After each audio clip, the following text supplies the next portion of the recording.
अच्युतं केशवं कृष्णदामोदरं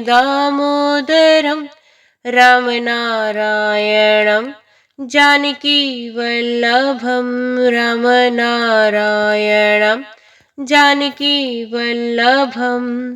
जय श्री राम।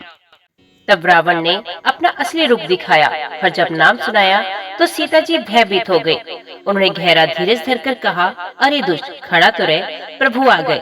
जैसे सिंह की स्त्री को तुझ खरगोश चाहे, वैसे ही अरे दुष्ट राक्षस राज, तू मेरी चाह करके काल के वश हुआ है। ये वचन सुनते ही रावण को क्रोध आ गया, परंतु मन में उसने सीता जी के चरणों की वंदना करके सुख माना। फिर क्रोध में भरकर रावण ने सीता जी को रथ पर बिठाया और वे बड़ी उतावली के साथ आकाश मार्ग से चला, किंतु डर के मारे उससे रथ हाँका नहीं जाता। सीता जी विलाप कर रही थी, हाय जगत के अद्वितीय वीर रघुराज जी, आपने किस अपराध से मुझ पर दया भुला दी है। हे दुखों के हरने वाले, हे शरणागत को सुख देने वाले, हे रघुकुल रूपी कमल के सूर्य, हाय लक्ष्मण, तुम्हारा दोष नहीं है, मैंने क्रोध किया उसका फल पाया।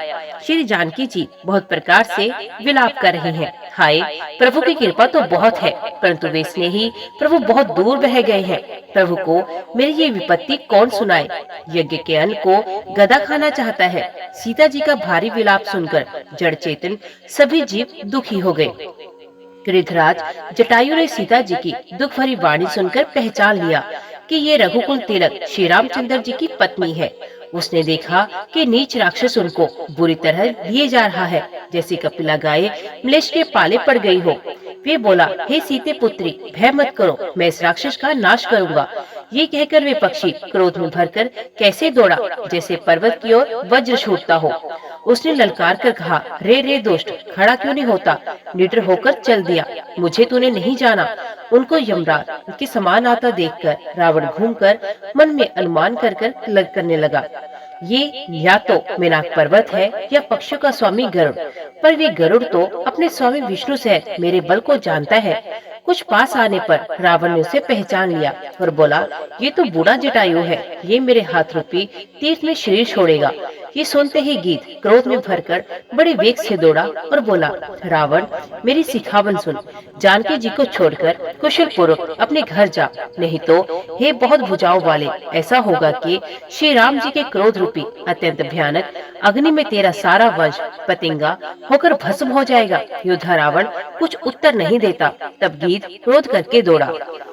उसने रावण के बाल पकड़कर उसे रथ के नीचे उतार लिया। रावण पृथ्वी पर गिर पड़ा। गीत सीता जी को एक और बैठाकर फिर लौटा और चोंचों से मार मार कर रावण के शरीर को विदीर्ण कर दिया। इससे उसे एक घड़ी के लिए मूर्छा हो गई। तब खिसखिलाए हुए रावण ने क्रोधयुक्त होकर अत्यंत भयानक कटार निकाली और उससे जटायु के पंख काट डाले। पक्षी जटायु श्री राम जी की अद्भुत लीला का स्मरण करके पृथ्वी पर गिर पड़ा। सीता जी को फिर रथ पर चढ़ाकर रावण बड़ी उतावली के साथ चला। उसे भय कम नहीं था। सीता जी आकाश में विलाप करती हुई जा रही है, मानो व्याध के वश में पड़ी हुई जाल में फंसी हुई कोई भयभीत हिरनी हो। पर्वत पर बैठे हुए बंदरों को देखकर सीता जी ने हरिनाम लेकर वस्त्र डाल दिया। इस प्रकार वे सीता जी को ले गया और उन्हें अशोक वन में जा रखा। सीता जी को बहुत प्रकार से भय और प्रीति दिखलाकर जब वे दुष्ट हार गया, तब उन्हें यत्न करा के सब व्यवस्था ठीक करा के अशोक वृक्ष के नीचे रख दिया गया। जिस प्रकार कपटमृग के साथ श्री राम जी दौड़ चले थे, उसी छवि को हृदय में रखकर वे हरि राम राम नाम रटती रहती है। इधर श्री रघुनाथ जी ने छोटे भाई लक्ष्मण जी को आते देखकर भाई रूप में बहुत चिंता की और कहा, हे भाई, तुमने जानकी को अकेली छोड़ दिया और मेरी आज्ञा का उल्लंघन कर यहाँ चले आए। राक्षसों के झुंड वन में फिरते हैं। मेरे मन में ऐसा आता है कि सीता आश्रम में नहीं है। छोटे भाई लक्ष्मण जी ने श्री राम जी के चरण कमलों को पकड़कर हाथ जोड़कर कहा, हे राज, मेरा कुछ भी दोष नहीं। लक्ष्मण जी सहित प्रभु श्री राम जी वहाँ गए जहाँ गोदावरी के तट पर उनका आश्रम था। आश्रम को जानकी जी से रहत देखकर श्री राम जी साधारण मनुष्य के भांति व्याकुल और दुखी हो गए। वे विलाप करने लगे, हे गुणों की खान जानकी, हे रूप, शील, व्रत और नियमों में पवित्र सीते। लक्ष्मण जी सहित बहुत प्रकार से समझाया। तब श्री राम जी लताओं और वृक्षों की पंक्तियों से पूछते हुए चले, हे पक्षियों, हे पशुओं, हे भोरों की पंक्तियों, तुमने कहीं मृगनयनी सीता को देखा है? खंजन, तोता, कबूतर, हिरण, मछली, भोरों का समूह, परवीन, कोयल, कुंदकली अनार, बिजली कमल शरद का चंद्रमा और नागिनी वरुण का पाश, कामदेव का धनुष, हंस गज और सिंह, ये सब आज अपनी प्रशंसा सुन रहे हैं। बेल, स्वर्ण और केला हर्षित हो रहे हैं। इनके मन में जरा भी शंका और संकोच नहीं। हे जानकी सुनो, तुम्हारे बिना ये सब आज ऐसे हर्षित हैं मानो राज पा गए हों। अर्थात तुम्हारे अंगों के सामने ये सब तुच्छ, अपमानित और लज्जित थे। आज तुम्हें ना देखकर ये अपनी शोभा के अभिमान में फूल रहे हैं। तुमसे ये अनक स्पर्धा कैसे सही जाती है? हे प्रिय, तुम शीघ्र ही प्रकट क्यों नहीं होती? इस प्रकार अनंत ब्रह्मांडों के अथवा महामहिमामयी सर्वरूपा शक्ति श्री सीता जी के स्वामी श्री राम जी सीता जी को खोजते हुए इस प्रकार विलाप करते हैं मानो कोई महाविरही और अत्यंत कामी पुरुष हो। पूर्ण काम आनंद की राशि अजन्मा और अविनाशी श्री राम जी मनुष्य कैसे चरित्र कर रहे हैं। आगे जाने पर उन्होंने गृहपति जटायु को पड़ा देखा। वे श्री राम जी के चरणों का स्मरण कर रहा था, जिनमें ध्वजा कुलिश आदि की रेखाएं चिन्ह है। कृपा सागर श्री रघुवीर ने अपने कर कमल से उसके सर का स्पर्श किया, उसके सर पर कर कमल फेर दिया। शोभाधाम श्री राम जी का परम सुंदर मुख देखकर उसकी सब पीड़ा जाती रही। तब धीरज धरकर गीत ने ये वचन कहा, हे भव जन्म मृत्यु के भय का नाश करने वाले श्री राम जी सुनिए। हे नाथ, रावण ने मेरी ये दशा की है, उसी दुष्ट ने जानकी जी को हर लिया है। हे गोसाई, वे उन्हें लेकर दक्षिण दिशा की ओर गया है। सीता जी कुर्ज की तरह अत्यंत विलाप कर रही थी। हे प्रभु, मैंने आपके दर्शनों के लिए ही प्राण रोक रखे थे। हे कृपा निधान, अब ये चलना ही चाहते हैं। श्री रामचंद्र जी ने कहा, हे तात, शरीर को बनाए रखिए। तब उसने मुस्कुराते हुए मुंह से ये बात कही, मरते समय जिनका नाक मुख में आ जाने से अधम महान पापी भी मुक्त हो जाता है, ऐसा वेद गाते हैं। वही आप मेरे नेत्रों के विषय होकर सामने खड़े हैं। हे नाथ, अब मैं किस कमी की पूर्ति के लिए देह को रखूं? नेत्रों में जल भरकर श्री रघुनाथ जी कहने लगे, हे तात, आपने अपने श्रेष्ठ कर्मों से दुर्लभ गति पाई है। जिनके मन में दूसरे का हित बसता है, समाया रहता है, उनके लिए जगत में कुछ भी कोई दुर्लभ नहीं। हे तात, शरीर छोड़कर आप मेरे परम धाम में जाइए। मैं आपको क्या दूं? आप तो पूर्ण काम है। हे तात, सीता हरण की बात आप जाकर पिताजी से ना कहिएगा। यदि मैं राम हूँ तो दशमुख रावण कुटुंब सहित वहाँ आकर स्वयं ही कहेगा। जटायु ने गीत की देह त्याग कर हरि का रूप धारण किया और बहुत से अनुपम दिव्य आभूषण और दिव्य पीताम्बर पहन लिए। श्याम शरीर है, विशाल चार भुजाएं हैं और नेत्रों में प्रेम तथा आनंद के आंसुओं का जल भरकर वे स्तुति कर रहा है। हे राम जी, आपकी जय हो। आपका रूप अनुपम है, आप निर्गुण है, सगुण है और सत्य ही गुणों के माया के प्रेरक है। 10 सिर वाले रावण की प्रचंड भुजाओं को खंड खंड करके ही लिए, प्रचंड बाण धारने करने वाले, पृथ्वी को सुशोभित करने वाले, जलयुक्त मेघ के समान श्याम शरीर वाले, कमल के समान मुख और लाल कमल के समान विशाल नेत्रों वाले, विशाल भुजाओं वाले और भव भय से छुड़ाने वाले कृपालु श्री राम जी को मैं नित्य नमस्कार करता हूँ। आप अपरिमित बल वाले हैं, अनादि, अजन्मा, अव्यक्त, एक अगोचर, गोविंद, इंद्रियों में अतीत, जन्म मरण, सुख दुख, हर्ष शोक आदि द्वंद्वों को हरने वाले, विज्ञान की घन मूर्ति और पृथ्वी के आधार हैं, तथा जो संत राम मंत्र को जपते हैं, उन अनंत सेवकों के मन को आनंद देने वाले हैं। उन निष्काम प्रिय तथा काम आदि दुष्टों के दल का दलन करने वाले श्री राम जी की मैं नित्य नमस्कार करता हूँ।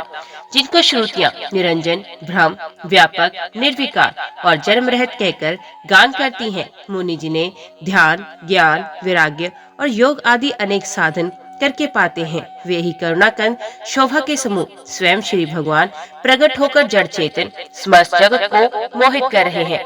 मेरे हृदय कमल के भ्रमर रूप उनके अंग अंग में बहुत से कामदेवों की छवि शोभा पा रही है, जो अगम और सुगम है, निर्मल स्वभाव है, विषम और सम है और सदा शीतल शांत है। मन और इंद्रियों को सदा वश में करते हुए योगी बहुत साधन करने पर जिन्हें देख पाते हैं, वे तीनों लोक के स्वामी रमा निवास श्री राम जी निरंतर अपने दासों के वश में रहते हैं। वे ही मेरे हृदय में निवास करे, जिनकी पवित्र कीर्ति आवागमन को मिटाने वाली है। अखंड भक्ति का वर मांगकर गृहराज जटायु श्री हरि के परम धाम को चला गया। श्री रामचंद्र जी ने उसकी दाह कर्मादि सारी क्रियाएं यथा योग्य अपने हाथों से की। श्री रघुनाथ जी अत्यंत कोमल चित्त वाले, दीन दयालु और बिना ही कारण कृपालु हैं।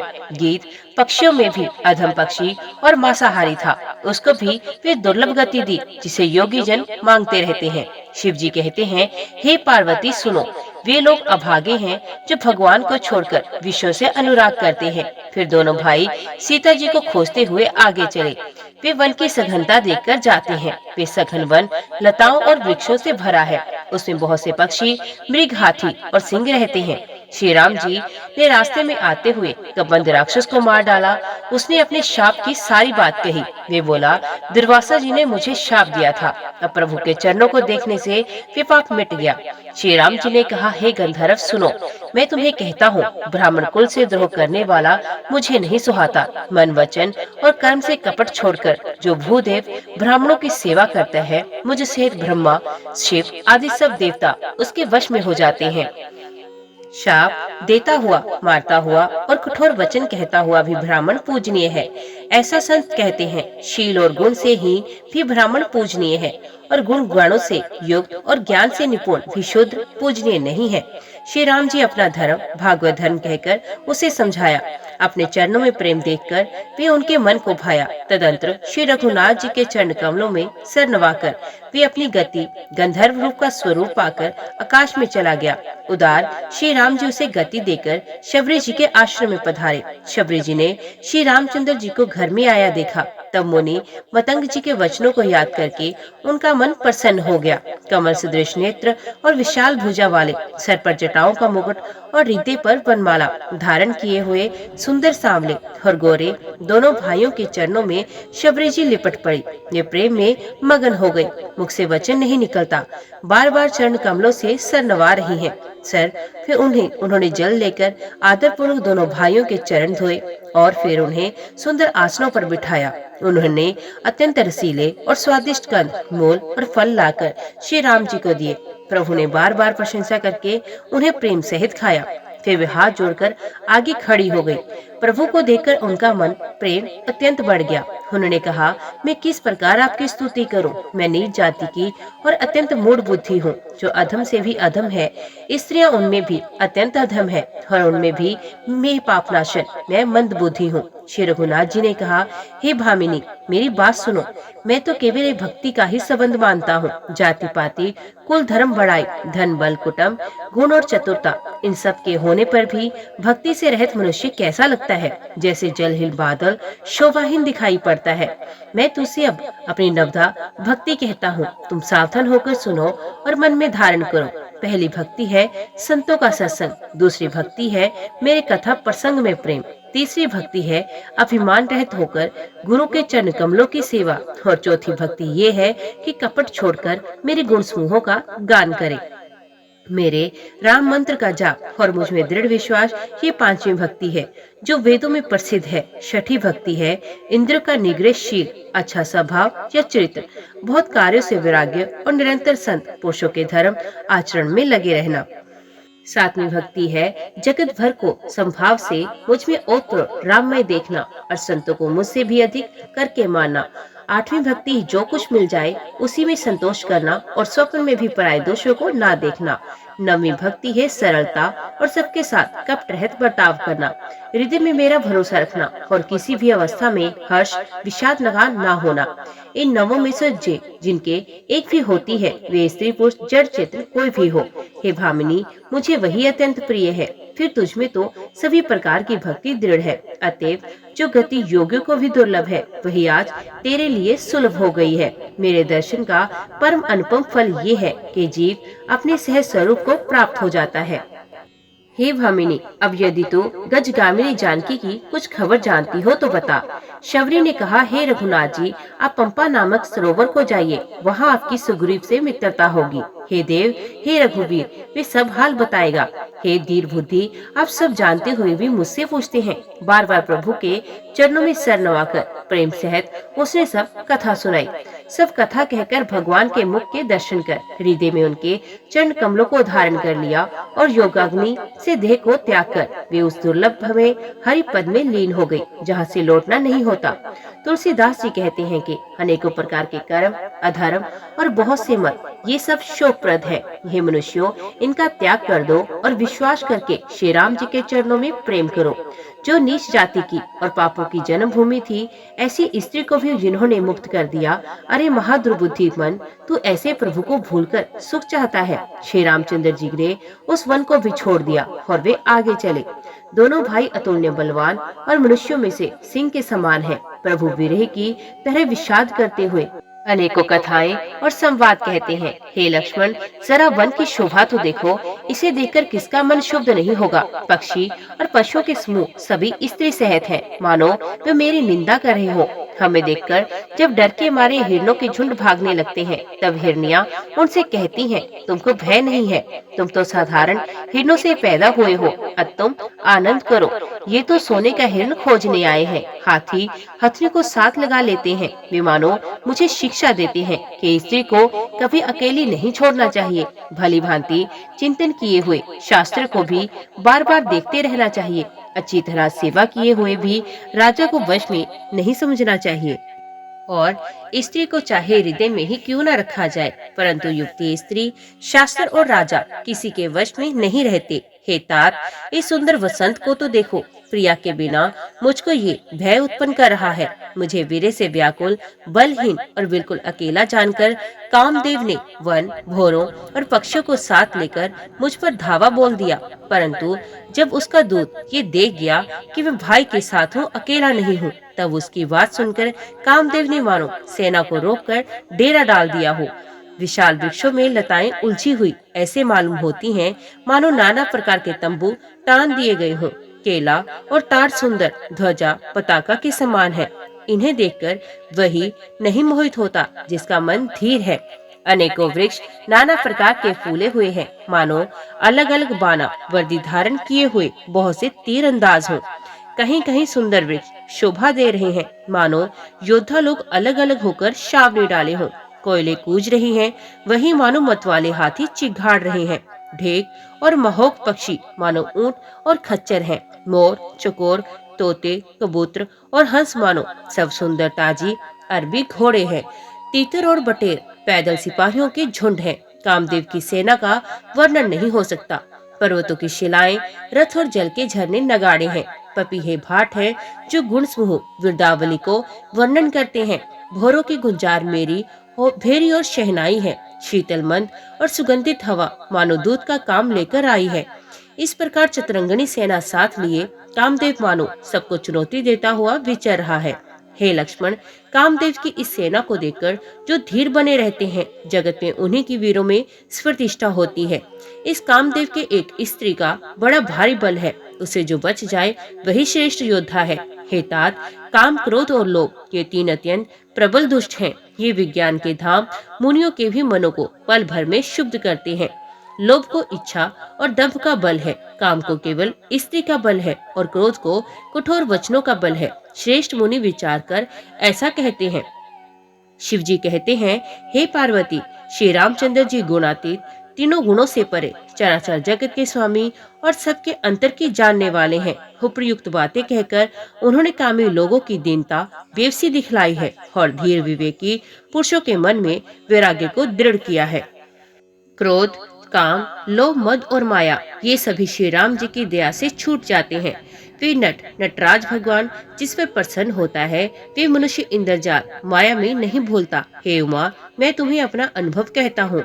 हरि का भजन ही सत्य है। ये सारा जगत तो स्वप्न की भांति झूठा है। फिर प्रभु श्री राम जी पंपा नामक सुंदर और गहरे सरोवर के तीर पर गए। उसका जल संतों के हृदय जैसा निर्मल है। मन को हरने वाला सुंदर चार घाट बंधे हुए हैं। भांति भांति के पशु जहाँ तहाँ जल पी रहे हैं, मानो उदार दानी पुरुषों के घर याचकों की भीड़ लगी हो। घनी पुरैनी कमलों के पत्ते की आड़ में जल का जल्दी पता नहीं मिलता। जैसे माया से ढके रहने के कारण निर्गुण भ्रम नहीं दिखता। उस सरोवर के अत्यंत था जल में सब मछलियाँ सदा एक रस एक समान सुखी रहती हैं। जैसे धर्मशील पुरुषों के सब दिन सुख पूर्वक बीतते हैं। उसमें रंग बिरंगे कमल खिले हुए हैं। बहुत से भोरे मधुर स्वर से गुंजार कर रहे हैं।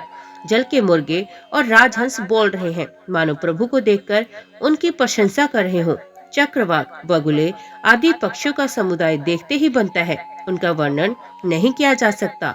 सुंदर पक्षियों की बोली बड़ी सुहावनी लगती है, मानो रास्ते में जाते हुए पथिक को बुलाए लेती हो। उस झील पंपा सरोवर के समीप मुनियों ने आश्रम बना रखे हैं। उसके चारों और वन के सुंदर वृक्ष हैं, चंपा, मोलसीरी, कदम, तमाल, पाटल, कटहल, ढाक और आम आदि। बहुत प्रकार के वृक्ष नए नए पत्तों और सुगंधित पुष्पों से युक्त हैं, जिस पर भौरों के समान गुंजार कर रहे हैं। स्वभाव से ही शीतल, मंद, सुगंधित एवं मन को हरने वाली हवा सदा बहती रहती है। कोयले कुहू कुहू का शब्द कर रही हैं। उनकी रसीली बोली सुनकर मुनियों का भी ध्यान जुट जाता है। फलों के बोझ से झुककर सारे वृक्ष पृथ्वी के पास आ जाते हैं, जैसे परोपकारी पुरुष बड़ी संपत्ति पाकर गिरने से झुक जाते हैं। श्री राम जी ने अत्यंत सुंदर तालाब देखकर स्नान किया और परम सुख पाया। एक सुंदर उत्तम वृक्ष छाया देकर श्री रघुनाथ जी छोटे भाई लक्ष्मण जी सहित बैठ गए। फिर वहाँ सब देवता और मुनि आए और स्तुति करके अपने अपने धाम को गए। कृपालु श्री राम जी परम प्रसन्न बैठे हुए छोटे भाई लक्ष्मण जी से रसीली कथाएं कह रहे हैं। भगवान को वीरयुक्त देखकर नारद जी के मन में विशेष रूप से सोच हुआ। उन्होंने विचार किया कि मेरे ही शाप को स्वीकार करके श्री राम जी नाना प्रकार के दुखों का भार सह रहे हैं। ऐसे भक्तवत्सल प्रभु को जाकर देखूं, फिर ऐसा अवसर ना बनाएगा। ये विचार कर नारद जी हाथ में वीणा लिए हुए वहां गए, जहां प्रभु सुखपूर्वक बैठे हुए थे। वे कोमल वाणी से प्रेम के साथ बहुत प्रकार से बखान कर करके रामचरित का गान करते हुए चलते आ रहे हैं। दंडवत करते देखकर श्री रामचंद्र जी ने नारद को उठाया और बहुत देर तक हृदय से लगाए रखा। फिर स्वागत कुशल पूछकर पास बैठा लिया। लक्ष्मण जी ने आदर के साथ उनके चरण धोए। बहुत प्रकार से विनती करके प्रभु को मन में प्रसन्न जानकर तब नारद जी कमल के समान हाथों को जोड़कर वचन बोले। हे स्वभाव से ही उदार श्री रघुनाथ जी, सुनिए। आप सुंदर अगम और सुगम वर देने वाले हैं। हे स्वामी, मैं एक वर चाहता हूँ, मुझे दीजिए। यद्यपि आप अंतर्यामी होने के नाते सब जानते ही हैं। श्री राम जी ने कहा, हे मुनि, तुम मेरा स्वभाव जानते ही हो। क्या मैं अपने भक्तों से कभी कुछ छिपा सकता हूँ? मुझे ऐसी कौन सी वस्तु प्रिय लगती है जिसे हे मुनिश्रेष्ठ तुम नहीं मांग सकते। मुझे भक्त के लिए कुछ भी अदेय नहीं, ऐसा विश्वास भूलकर भी मत छोड़ो। तब नारद जी हर्षित होकर बोले, मैं ऐसा वर मांगता हूँ, ये धृष्टा करता हूँ। यद्यपि प्रभु के अनेकों नाम हैं और वेद कहते हैं कि वे सब एक से एक बढ़कर हैं, तो भी हे नाथ, राम नाम सब नामों से बढ़कर हो और पाप रूपी पक्षों के समूह के लिए ये वधि के समान हो। आपकी भक्ति पूर्णिमा की रात्रि है, उसमें राम नाम यही पूर्ण चंद्रमा होकर और अन्य सब नाम तारागण होकर भक्तों के हृदय रूपी निर्मल आकाश में निवास करे। कृपा सागर श्री रघुनाथ जी ने मुनि से एवं सतु ऐसा ही हो कहा। तब नारद जी ने मन में अत्यंत हर्षित होकर प्रभु के चरणों में मस्तक निवाया।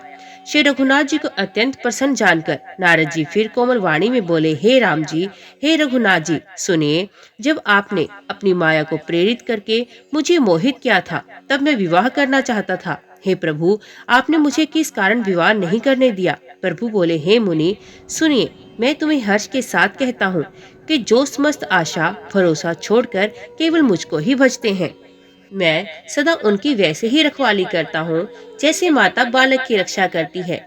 छोटा बच्चा जब दौड़कर आग और सांप को पकड़ने जाता है, तो वहाँ माता उसे अपने हाथों अलग करके बचा लेती है। सियाना हो जाने पर उस पुत्र पर माता प्रेम तो करती है, परंतु पिछली बात नहीं रहती।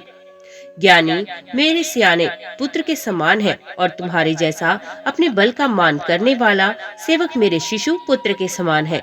मेरे सेवक को केवल मेरा ही बल रहता है और उससे ज्ञानी को अपना बल होता है, पर काम क्रोध रूपी शत्रु तो दोनों के लिए है। भक्त के शत्रु को मारने की जिम्मेवारी मुझ पर रहती है, क्योंकि वे मेरे प्राण होकर मेरा ही बल मानता है, परंतु अपने बल को मानने वाले ज्ञानी के शत्रु का नाश करने की जिम्मेदारी मुझ पर नहीं है। ऐसा विचार कर पंडित जन बुद्धिमान लोग मुझको ही भजते हैं। ये ज्ञान प्राप्त होने पर भी भक्ति को नहीं छोड़ते। काम, क्रोध, लोभ और मद आदि मोह अज्ञान की प्रबल सेरा है। इनमें माया रूपिणी स्त्री तो अत्यंत दारुण दुख देने वाली है। हे मुनि, सुनो। पुराण, वेद और संत कहते हैं कि मोह रूपी वन को विकसित करने के लिए स्त्री वसंत ऋतु के समान है। जब तक नियम रूपी संपूर्ण जल के स्थानों को स्त्री ग्रीष्म रूप होकर सर्वथा सोख लेती है। काम, क्रोध, मद और मत्सर आदि मेढक हैं। इनको वर्षा ऋतु होकर हर्ष प्रदान करने वाली एकमात्र यही स्त्री है। बुरी वासनाएं कुमुदों के समूह हैं, उनको सदैव सुख देने वाली ये शरद ऋतु है। समस्त धर्म कमलों के झुंड है, ये नीच सुख देने वाली स्त्री हिम ऋतु होकर उन्हें जला डालती है। फिर ममता रूपी ज्वास का समूह स्त्री रूपी शिशिर ऋतु को पाकर हरा भरा हो जाता है। पाप रूपी उल्लू के समूह के लिए ये स्त्री सुख देने वाली घोर अंधकारमयी रात्रि है। बुद्धि, बल, शील और सत्य ये सब मछलियां हैं और वन उनको फंसाकर नष्ट करने के लिए स्त्री बंसी के समान है। चतुर पुरुष ऐसा कहते हैं, युवती स्त्री अवगुणों की मूल, पीड़ा देने वाली और सब दुखों की खान है। इसलिए हे मुनि, मैंने जी में ऐसा जानकर तुमको विवाह करने से रोका था। श्री रघुनाथ जी के सुंदर वचन सुनकर मुनि का शरीर पुलकित हो गया और नेत्र प्रेम अश्रु के जल से भर आए। वे मन ही मन कहने लगे, कहो तो किस प्रभु की ऐसी रीति है जिसका सेवक पर इतना ममत्व और प्रेम हो। जो मनुष्य भ्रम को त्याग कर ऐसे प्रभु को नहीं भजते, वे ज्ञान के कंगाल, दुर्बुद्धि और अभागे हैं। फिर नारद मुनि आदर सहित बोले, हे विज्ञान विशारद श्री राम जी सुनिए। हे रघुवीर, भव भय जन्म मरण के भय का नाश करने वाले मेरे नाथ, अब कृपा कर संतों के लक्षण कहिए। श्री राम जी ने कहा, हे मुनि सुनिए, मैं संतों के गुणों को कहता हूँ, जिनके कारण मैं उनके वश में रहता हूँ।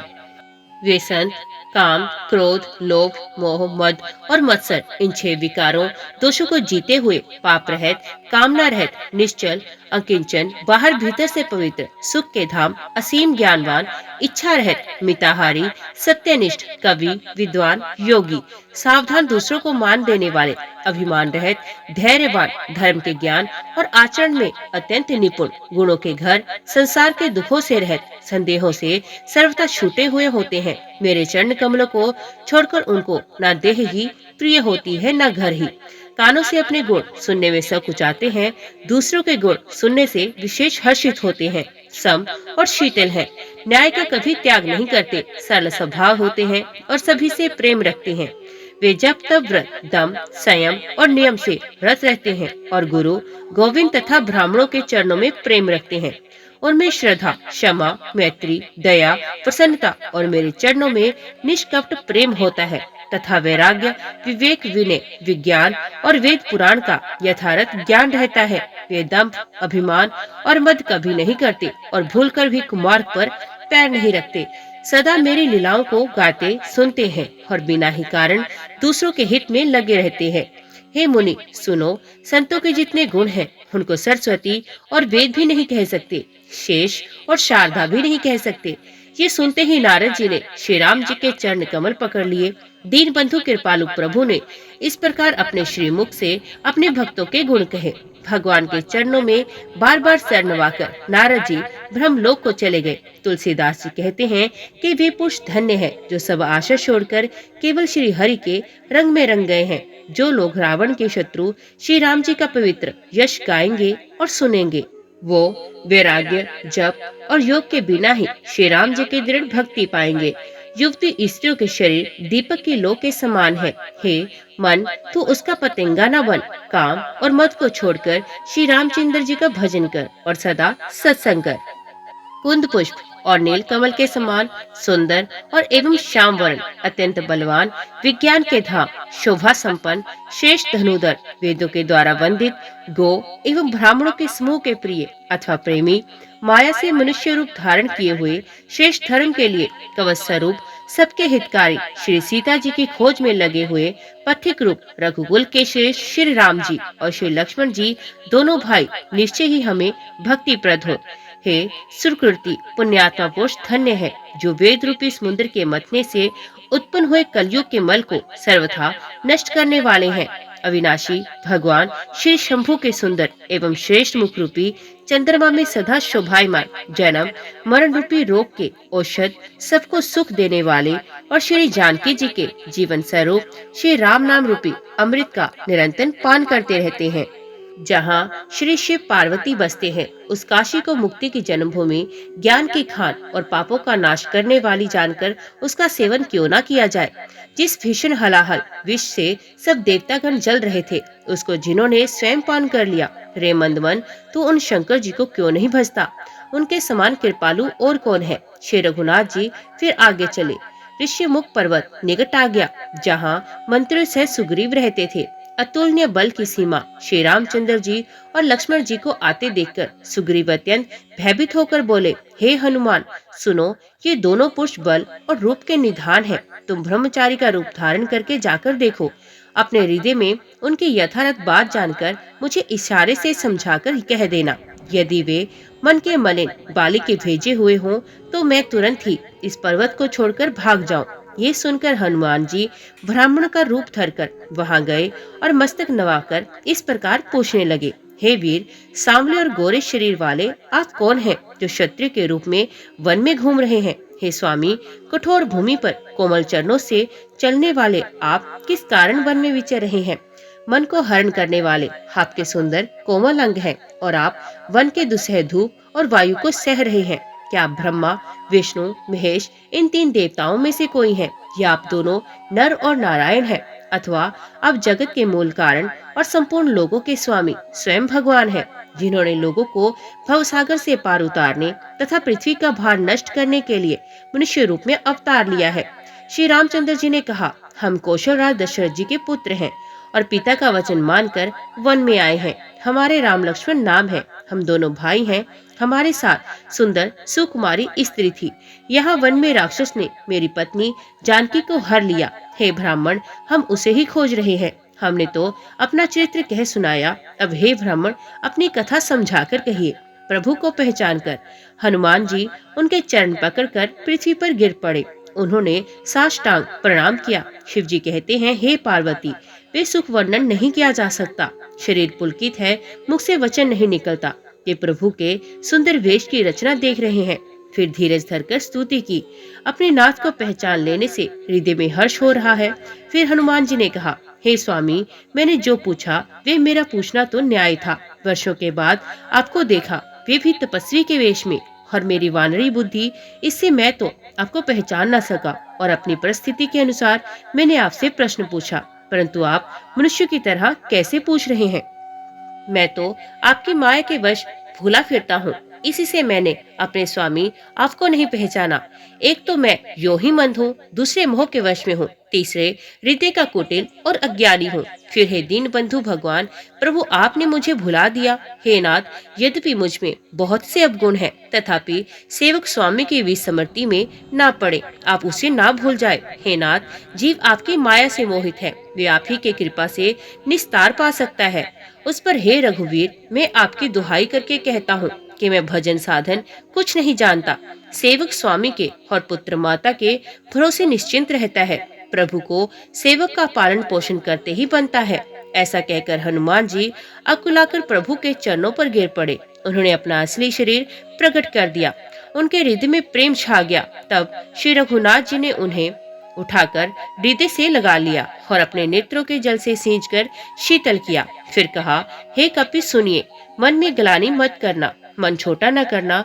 तुम मुझे लक्ष्मण से भी दूने प्रिय हो। सब कोई मुझे समदर्शी कहते हैं। मेरे लिए न कोई प्रिय है न अप्रिय, पर मुझको सेवक प्रिय है, क्योंकि ये अन्यागति होती है। मुझे छोड़कर उसको कोई दूसरा सहारा नहीं होता। और हे हनुमान, अनन्य वही है जिसकी ऐसी बुद्धि कभी नहीं टलती कि मैं सेवक हूँ और ये चराचर जड़ चेतन जगत मेरे स्वामी भगवान का रूप है। स्वामी को अनुकूल प्रसन्न देखकर पवन कुमार हनुमान जी के हृदय में हर्ष आ गया और उनके सब दुख जाते रहे। उन्होंने कहा, हे नाथ, इस पर्वत पर वानर राज सुग्रीव रहते हैं। वे आपका दास है। हे नाथ, उससे मित्रता कीजिए और उसे दीन जानकर निर्भय कर दीजिए। वे सीता जी की खोज कराएंगे और जहाँ तहाँ करोड़ों वानरों को भेजेंगे। इस प्रकार सब बातें समझाकर हनुमान जी ने श्री राम लक्ष्मण दोनों जनों को पीठ पर चढ़ा लिया। जब सुग्रीव ने श्री रामचंद्र जी को देखा तो अपने जन्म को अत्यंत धन्य समझा। सुग्रीव चरणों में मस्तक नवाकर आदर सहित मिले। श्री रघुनाथ जी भी छोटे भाई सहित उनसे गले लगाकर मिले। सुग्रीव मन में इस प्रकार सोच रहे हैं कि हे विधाता, क्या ये मुझसे प्रीति करेंगे? तब हनुमान जी ने दोनों ओर की सब कथा सुनाकर अग्नि को साक्षी देकर परस्पर दृढ़ करके प्रीति जोड़ दी। दोनों ने हृदय से प्रीति की, कुछ भी अंतर नहीं रखा। तब लक्ष्मण जी ने श्री रामचंद्र जी का सारा इतिहास कहा। सुग्रीव ने नेत्रों में जल भरकर कहा, हे नाथ, मिथिलेश कुमारी जानकी जी मिल जाएंगी। मैं एक बार यहाँ मंत्रियों के साथ बैठा हुआ कुछ विचार कर रहा था, तब मैंने पराई शत्रु के वश में पड़ी बहुत विलाप करती हुई सीता जी को आकाश मार्ग से जाते देखा था। हमें देखकर उन्होंने राम राम हाय राम पुकार कर वस्त्र गिरा दिया था। श्री राम जी ने उसे मांगा, तब सुग्रीव ने तुरंत ही दे दिया। वस्त्र को हृदय से लगाकर श्री रामचंद्र जी ने बहुत ही सोच किया। सुग्रीव ने कहा, हे रघुवीर सुनिए, सोच छोड़ दीजिए, मन में धीरज लाइए। मैं सब प्रकार से आपकी सेवा करूंगा, जिस उपाय से जानकी जी आकर आपको मिले। कृपा के समुद्र और बल की सीमा श्री राम जी सखा सुग्रीव के वचन सुनकर हर्षित हुए और बोले, हे सुग्रीव, मुझे बताओ, तुम वन में किस कारण रहते हो? सुग्रीव ने कहा, हे नाथ, बाली और मैं दो भाई हैं। हम दोनों में ऐसी प्रीति थी कि वर्णन नहीं की जा सकती। हे प्रभु, मैं दानव का एक पुत्र था, उसका नाम मायावी था। एक बार वे हमारे गांव में आया। उसने आधी रात को नगर के फाटक पर आकर पुकारा। बाली शत्रु के बल ललकार को सह नहीं सका, वे दौड़ा। उसे देखकर मायावी भागा। मैं भी भाई के संग लगा चला गया। वे मायावी एक पर्वत की गुफा में जा घुसा। तब बाली ने मुझे समझाकर कहा, तुम 15 दिन तक मेरी बाट देखना। यदि मैं उतने दिनों में ना आऊं तो जान लेना कि मैं मारा गया। हे खरारी, मैं वहाँ महीने भर तक रहा। वहाँ उस गुफा में रक्त की बड़ी भारी धारा निकली। तब मैंने समझा कि उसने बाली को मार डाला, अब आकर मुझे मारेगा। इसलिए मैं वहाँ गुफा के द्वार पर एक शिला लगाकर भाग आया। मंत्री ने नगर को बिना स्वामी का देखा तो मुझको जबरदस्ती राज्य दे दिया। बाली उसे मारकर घर आ गया। मुझे राज सिंहासन पर देखकर उसने जी में भेद बढ़ाया, बहुत विरोध माना। उसने समझ लिया कि ये राज्य के लोभ से ही गुफा के द्वार पर शिला दे आया था, जिससे मैं बाहर ना निकल सकूं, और यहाँ आकर राजा बन बैठा। उसने मुझे शत्रु के समान बहुत अधिक मारा और मेरा सर्वस्व तथा मेरी स्त्री को भी छीन लिया। हे कृपालु रघुवीर, मैं उसके भय से समस्त लोकों में बेहाल होकर फिरता रहा। ये शाप के कारण यहाँ नहीं आता, तो भी मैं मन में भयभीत रहता हूँ। सेवक का दुख सुनकर दीनों पर दया करने वाले श्री रघुनाथ जी की दोनों विशाल भुजाएं फड़क उठी। उन्होंने कहा, हे सुग्रीव सुनिए, मैं एक ही बाण से बाली को मार डालूंगा। ब्रह्मा और रुद्र की शरण में जाने पर भी उसके प्राण नहीं बचेंगे। जो लोग मित्र के दुख से दुखी नहीं होते, उन्हें देखने से ही बड़ा पाप लगता है। अपने पर्वत के समान दुख को धूल के समान और मित्र के धूल के समान दुख को सुमेरु पर्वत के समान जाने। जिन्हें स्वभाव से ही ऐसी बुद्धि प्राप्त नहीं है, वे मूर्ख हट करके क्यों किसी से मित्रता करते हैं। मित्र का धर्म है कि वे मित्र को बुरे मार्ग से रोककर अच्छे मार्ग पर चलाए, उसके गुण प्रकट करे और अवगुणों को छिपाए। देने लेने में मन में शंका न रखे, अपने बल के अनुसार सदा हित ही करता रहे। विपत्ति के समय तो सदा 100 गुना स्नेह करे। वेद कहते हैं कि संत श्रेष्ठ मित्र के गुण लक्षण ये हैं, जो सामने तो बना बनाकर कोमल वचन कहता है और पीठ पीछे बुराई करता है तथा मन में कुटिलता रखता है। हे भाई, इस तरह जिसका मन सांप की चाल के समान टेढ़ा है, ऐसे कुमित्र को तो त्यागने से भी भलाई है। मूर्ख सेवक, कंजूस राजा, उल्टा स्त्री और कपटी मित्र, ये चारों शूल के समान पीड़ा देने वाले हैं। हे सखा, मेरे बल पर अब तुम चिंता छोड़ दो, मैं सब प्रकार से तुम्हारे काम आऊंगा। सुग्रीव ने कहा, हे रघुवीर सुनिए, बाली महान बलवान है और अत्यंत रणधीर है। फिर सुग्रीव ने श्री राम जी को दुधंबी राक्षस की हड्डियां और ताल के वृक्ष दिखलाए। श्री रघुनाथ जी ने उन्हें बिना ही परिश्रम के आसानी से ढा दिया। श्री राम जी का अपरिमित बल देखकर सुग्रीव की प्रीति बढ़ गई और उन्हें विश्वास हो गया कि बाली का वध अवश्य करेंगे। वे बार बार चरणों में सर नवाने लगे। प्रभु को पहचान कर सुग्रीव मन में हर्षित हो रहे थे।